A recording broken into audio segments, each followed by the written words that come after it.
নদিয়া জেলার করিমপুর থানার অন্তর্গত মহিষবাতান এলাকার বিডিও অফিস পাড়ায় বজ্রপাতের জেরে এক ভয়াবহ অগ্নিকাণ্ড পোল্ট্রি ফার্মে। ঝড় বৃষ্টির মধ্যে আচমকাই একটি বজ্রপাত পোল্ট্রি ফার্মের ওপর আছড়ে পড়ে। এরপর মুহূর্তের মধ্যেই আগুন ছড়িয়ে পড়ে গোটা ফার্মে এবং দাউ দাউ করে জ্বলতে থাকে। কখন হয়েছিল এই জিনিসটা?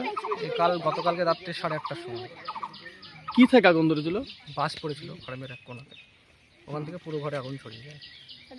আনুমানিক কত টাকার ক্ষয়ক্ষতি হয়? 7.5 থেকে 8 লাখ টাকা ক্ষয়ক্ষতি হয়। কি চাইছেন এখন প্রশাসনের কাছে? এখন দেখি সরকার থেকে যদি কোনো অনুদান পাওয়া যায়, কিছুটা তাহলে ক্ষতিটা উঠবে আমার।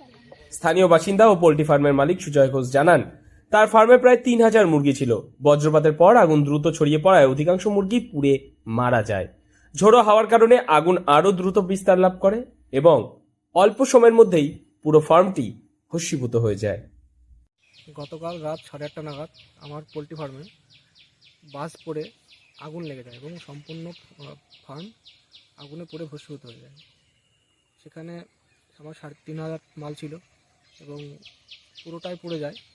খাবারের বস্তা এবং সরঞ্জাম যা ছিল সম্পূর্ণটা পুড়ে শেষ হয়ে যায়। এখানে মোটামুটি 8 থেকে 8.5 লাখ টাকার মধ্যে আমার ক্ষতি হয়। এরকম সুযোগ সুবিধা পাওয়া যায় কিনা, হলে নতুন করে আমি আবারও ফিরে ব্যবসায় নতুন করে লাগতে পারবো।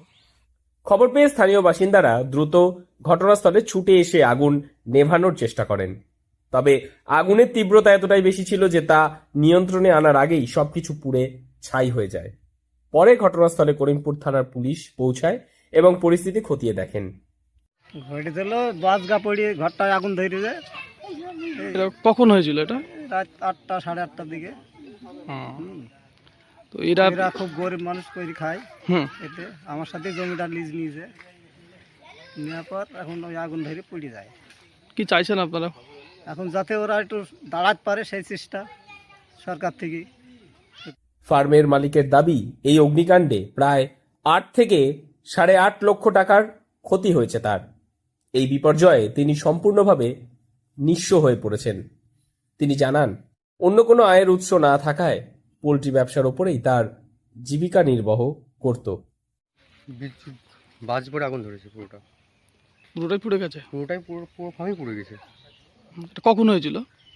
অনেক 8:30টা। আনুমানিক কত টাকার ক্ষয়ক্ষতি হয়েছে বলে? 8.5 লাখ, 8 থেকে 8.5 লাখ। কি চান এখন? এই সরকার থেকে কোনো একটা অনুদান যদি পাই তো খুব ভালো হয়, যেহেতু একটাই আমাদের ইনকাম সোর্স ছিল একটাই। ঘটনার পর এলাকায় চাঞ্চল্য ছড়িয়েছে এবং স্থানীয়দের মধ্যে আতঙ্কের পরিবেশ তৈরি হয়েছে। নদিয়ার করিমপুর থেকে মৈনাক দেবনাথের রিপোর্ট, লোকাল 18 বাংলা।